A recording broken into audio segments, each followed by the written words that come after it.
നമസ്കാരം.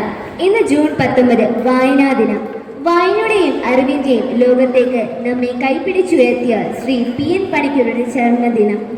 വായിച്ചു വളരുക, ചിന്തിച്ച് വിവേകം നേടുക എന്ന മുദ്രാവാക്യത്തിലൂടെ കേരളത്തെ വായനയുടെ ലോകത്തേക്ക് ഉയർത്തിയ ഒരു വലിയ മനുഷ്യനാണ് അദ്ദേഹം. കേരള ഗ്രന്ഥസ്ഥാന പ്രസ്ഥാനത്തിന്റെ സ്ഥാപകൻ എന്നറിയപ്പെടുന്നു. വിദ്യാർത്ഥികളായ നമ്മുടെ കടമയാണ് അറിവ് നേടുക എന്നത്. അതിന് ഏറ്റവും പ്രധാന മാർഗം വായനയാണ്.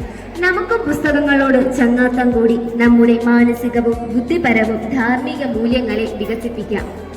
ലോകത്തിന്റെ വെളിച്ചമാണ് പുസ്തകങ്ങൾ. ആ വെളിച്ചം കണ്ടുവേണം നമ്മൾ വളരാൻ. എന്നാൽ ഇന്ന് വായന കുറഞ്ഞു വരികയാണ്. നമ്മുടെ പുതിയ തലമുറ മൊബൈലിലും കമ്പ്യൂട്ടറിലുമായി ചുരുങ്ങിപ്പോകുന്നു. കൂട്ടുകാരെ, വായിച്ചാലും വളരും, വായിച്ചില്ലെങ്കിലും വളരും. വായിച്ചാൽ വിളയും, വായിച്ചില്ലെങ്കിൽ വളയും എന്ന കുഞ്ഞുണ്ണി മാഷിന്റെ വരികൾ നിങ്ങൾക്ക് മുന്നിൽ സമർപ്പിച്ചുകൊണ്ട് നിർത്തുന്നു. നന്ദി, നമസ്കാരം.